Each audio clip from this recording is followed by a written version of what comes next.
Hi, I'm Andrew from Parlogram, and I've owned this record for 45 years. In fact, I now own 3.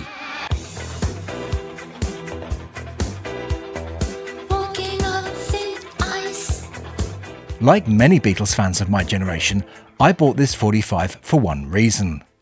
It was the last recording John Lennon ever made.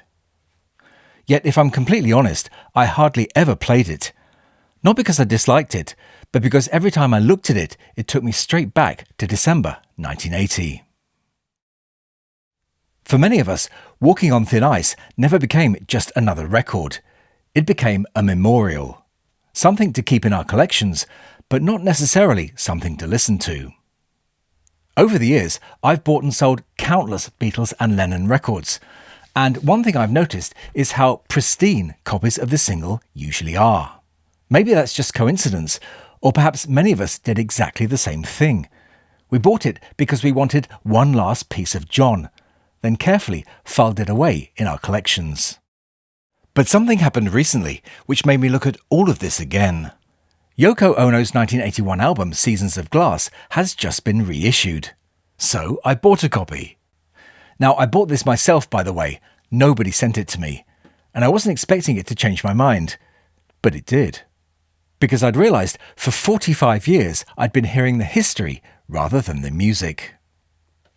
When people think of John Lennon's last recordings, they usually think of this. Songs like Woman, Watching the Wheels or Beautiful Boy. But alongside those songs was another that had its roots somewhere completely different. John himself was still making exactly the same point in 1980. Look, when they catch up to the Yoko Ono Plastic Ono Band, then let him ask me that question again. They haven't reached that yet, okay? So that's the answer to that. And anybody who thinks, oh, well, dumb old Lennon just got stuck in the 60s to do Starting Over and Losing You, you think I don't know what she's doing? You think we went with Cold Turkey and Don't Worry Kyoko and Why and Open Your Box? You hear it all there. I'm aware of the B-52s and Madness. Don't do that. Do this. I think that is the most original thing, actually, because it's so peculiar. One step beyond. Whether you agreed with him or not, by 1980, the musical landscape had changed. Punk had happened, new wave had arrived, and electronic music was moving into the mainstream. Suddenly, the gap between the avant-garde and popular music wasn't nearly as wide as it had been in 1969. Is that enough? Okay, let's go.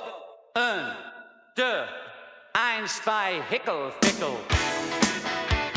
The first recording session for Walking on Thin Ice took place on this day. In fact, 3 songs were being worked on. The other 2 were I Don't Want to Face It and Forgive Me My Little Flower Princess, both of which would eventually appear on Milk and Honey in January 1984. Years later, Yoko explained that Walking on Thin Ice had originally been considered for Double Fantasy, but she decided to leave it off. She wanted Double Fantasy to be an accessible album, and was worried that one of her more adventurous songs might put people off buying it. With Double Fantasy complete and in the shops, John and Yoko returned to Walking on Thin Ice. On the 3rd of December, Yoko recorded the song's lead vocal, including the spoken word section that gives the record so much of its character. Photographer Bob Gruen was also in the studio, capturing some of the last images of John at work. The following day, it was John's turn. According to producer Jack Douglas, John recorded all of his guitar parts during the session using his original 1958 Rickenbacker 325, the same guitar he'd played throughout the Beatles' earliest years. Producer Jack Douglas wasn't alone in admiring John's playing. Looking back years later, Yoko described it as some of his best guitar work. Listening to it on its own, it's not difficult to hear why.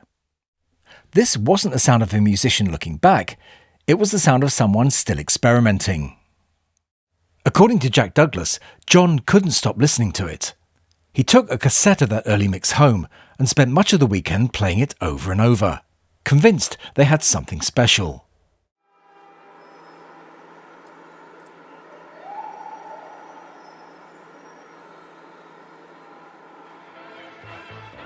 John and Yoko returned to the record plant for one final job, to give Walking on Thin Ice one final mix. By 10 p.m, their work was done. They left the studio and headed home.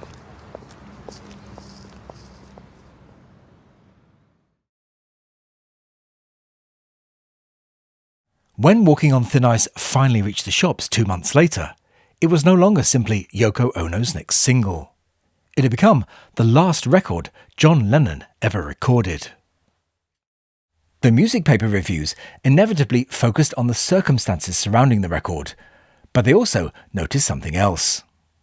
One review in the NME from the 28th of February 1981 described it as far tougher than anything on the predominantly wet Double Fantasy album, and praised what it called the hardness of the music. It also singled out the song's chattering guitars. 45 years later, it's easier to hear exactly what they meant. Released between Woman and Watching the Wheels, which according to this NME review was all soothing melodics and rolling piano chords, Walking on Thin Ice sounded unlike anything else John was associated with at the time. Despite everything surrounding its release, Walking on Thin Ice wasn't a huge hit. In Britain, it reached number 35 and spent just a few weeks on the chart before Watching the Wheels took its place. I clearly remember coming across it in the racks, just underneath the top 40 singles, in this actual branch of W.H. Smith's in Huntingdon, and buying it without hesitation. Imagine and Woman was still in the charts. I already had both of them, but I wanted one last new piece of John. I took the record home, looked at it, studied the cover and the lyric insert, played both sides once and put the record into one of these and put the sleeve somewhere safe. Not because I didn't like it, quite the opposite. Every time I put it on, it took me straight back to December 1980. And although I didn't know it at the time, I don't think I was alone.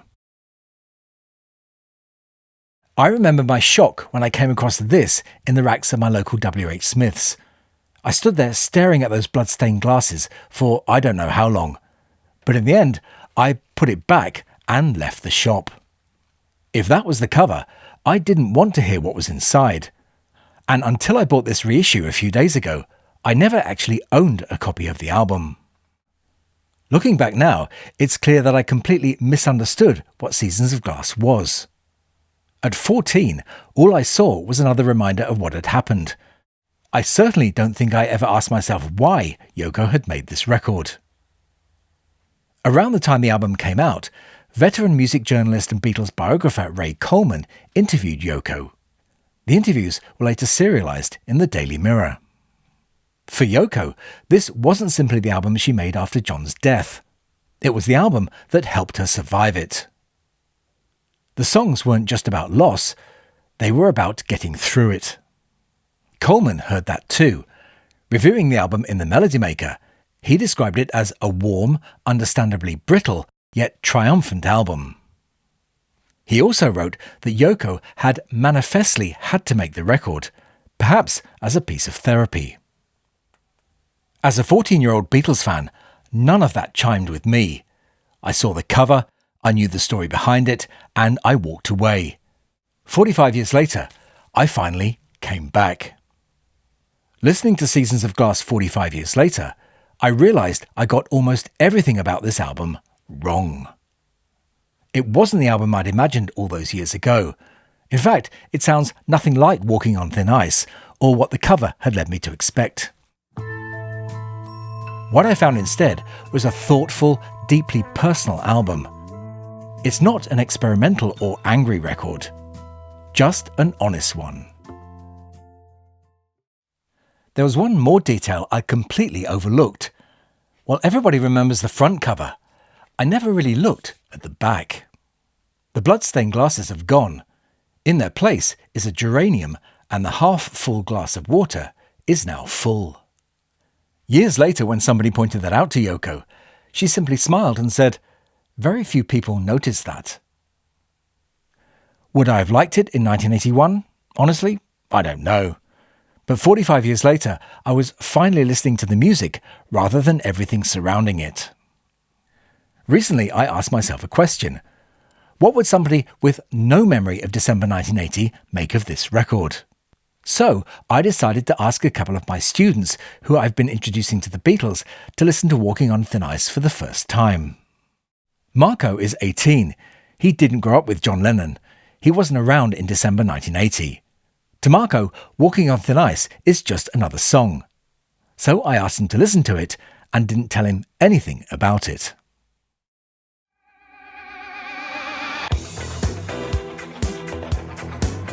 Okay, I feel like I'm already in a different era. Am I in the 70s? 80s? Late 90s. It feels like something I'd hear in the disco, but back in the days. Not now. I'm waiting for the drop because it feels very... Oh, maybe. No, not yet, okay. I'm having a bit of a difficulty pinpointing what is the structure of this song, what is the verse and what is the chorus. I can't really tell because it feels like it's the same melody over and over. It does feel a bit unsettling.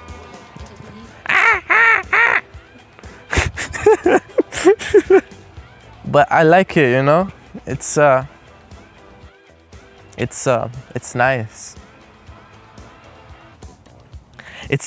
Okay, now it's sexy. I mean, okay, she knew a girl. Let's see.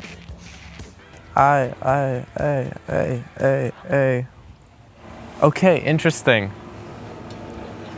Yeah, interesting. And obviously I knew that John Lennon had some ties with another artist, which is a lovely, lovely, crazy woman, which is Yoko Ono. And yes, okay, I can hear it. I should have known it was her from the very beginning because it sounds like her, you know, after with the sounds and everything. It had to have been her. It just fits. It just feels right now. I liked it, but I'm curious now about it. What's the point? Is this like an allusion to something? Is it a story? I think if it were to be a little bit remixed and remastered into something more modern, because now modern, like 2026 modern, hell no, absolutely not.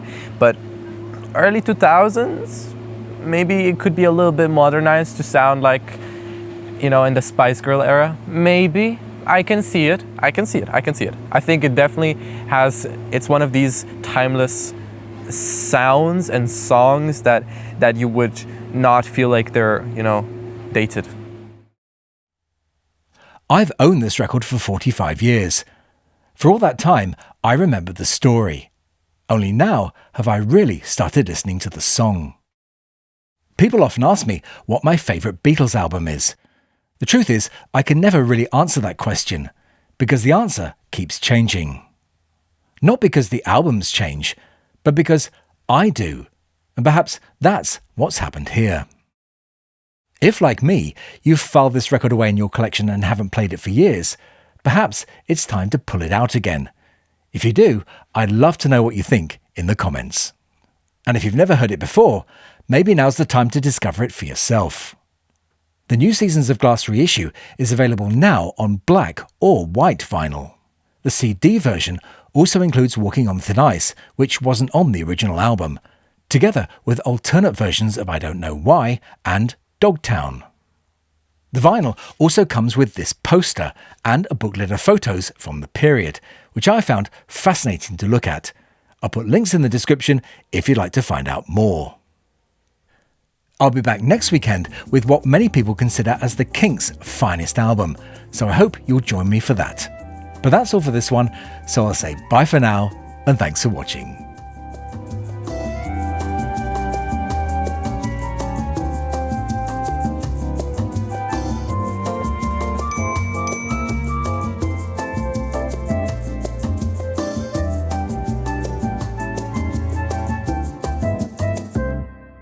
I think you just got your first #1, Yoko.